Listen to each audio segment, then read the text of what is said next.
Selamat sore teman-teman. Di sini saya akan membacakan super objektif, objektif dan taktik. Nah, yang pertama ada super objektif. Super objektif saya yaitu memberikan pemahaman kepada masyarakat tentang bahaya begadang. Nah, yang kedua ada objektif. Objektif yang pertama yaitu memberikan informasi kepada masyarakat tentang bahaya begadang. Objektif yang kedua, mengenalkan kepada masyarakat apa itu bahaya begadang. Objektif yang ketiga, memberikan informasi kepada masyarakat mengenai bahaya begadang. Yang terakhir ada taktik. Nah, taktik yang pertama adalah memberikan informasi kepada masyarakat bagaimana cara mengatasi atau mengurangi dari bahaya begadang. Taktik yang kedua yaitu memberikan informasi kepada masyarakat tentang bahaya begadang. Yang taktik yang ketiga yaitu mengenalkan kepada masyarakat apa itu bahaya begadang dan juga cara mengatasi begadang. Nah, Assalamualaikum warahmatullahi wabarakatuh. Di sini saya atas nama Muhammad Damar Sandi Maulana dari jurusan Program Studi Manajemen NIM 1012310051 ingin mempresentasikan hasil PPT saya yang berjudul atau bertema bahaya begadang.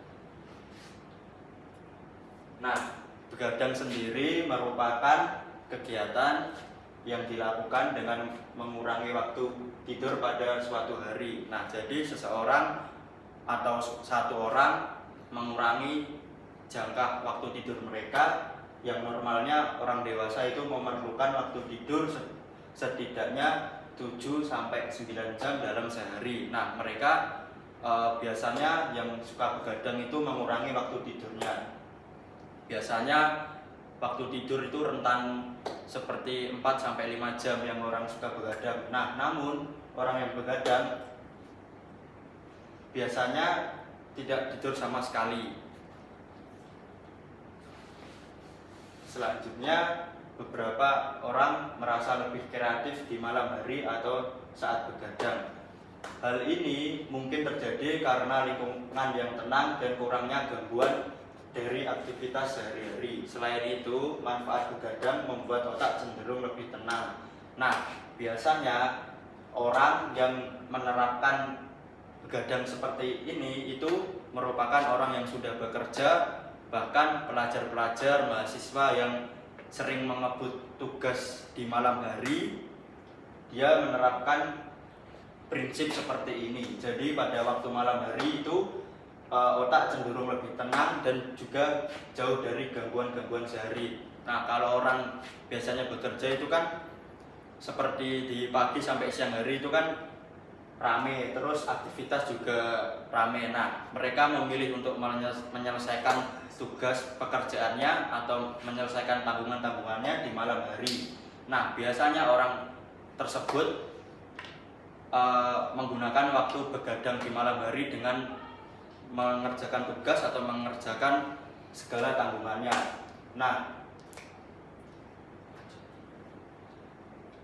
Nah, begadang sendiri mempunyai dampak buruk atau dampak negatif untuk kesehatan tubuh. Nah, dampak yang pertama memicu obesitas. Yang kedua menyebabkan masalah mental. Yang ketiga, menurunkan sistem kekebalan tubuh. Nah, biasanya orang yang sistem kekebalan tubuh menurun itu biasanya akan jatuh sakit. Nah, yang keempat ada menurunkan fokus atau konsentrasi. Yang kelima, munculnya masalah kulit seperti jerawat yang berlebih atau yang biasa disebut dengan breakout. Nah, terus yaitu memicu diabetes. Nah, diabetes sendiri ini merupakan penyakit yang sangat ganas. Karena kenapa? Diabetes ini bisa merujuk kepada kematian. Yang terakhir yaitu gairah seksual menurun. Nah, selanjutnya solusi mengurangi begadang. Nah, untuk solusi yang pertama yaitu komitmen untuk hidup teratur. Nah, hidup teratur ini biasanya sangat susah diterapkan oleh orang yang lagi sibuk kerja. Biasanya dia itu sehari-hariannya sibuk dengan kerja sampai lupa untuk hidup teratur. Yang kedua ada buat suasana tidur yang nyaman. Nah, suasana tidur yang nyaman ini biasa seperti kayak mematikan lampu sebelum tidur, terus merilekskan otak sebelum tidur, dan juga menyalakan musik yang disukai biar bisa tidur nyenyak. Yang ketiga, menjaga pola hidup sehat. Nah, menjaga pola hidup sehat ini bisa contohnya seperti kayak olahraga yang minimal sehari 30 menit, bisa kayak hidup pola makan sehat, nggak yang makan sembarangan. Yang keempat, merelaksasikan tubuh serta pikiran. Nah, kalau pikiran kita jenuh, kita harus merelaksasikan pikiran atau tubuh kita. Yang kelima ada hindari merokok dan minum kopi saat tidak tidur. Nah, biasanya merokok dan minum kopi saat tidur atau saat malam hari itu dilakukan untuk begadang supaya dia bisa bertahan tidak ngantuk, biar bisa mengerjakan tanggungan-tanggungan yang dia punyai. Yang terakhir ada jangan menonton televisi atau handphone saat larut malam. Hal ini biasa membuat otak kita semakin tidak rileks. Nah, biasanya dapat mengganggu waktu tidur kita. Sekian, terima kasih dari presentasi saya pada sore kali ini. Bila ada kata yang salah mohon maaf. Wassalamualaikum warahmatullahi wabarakatuh.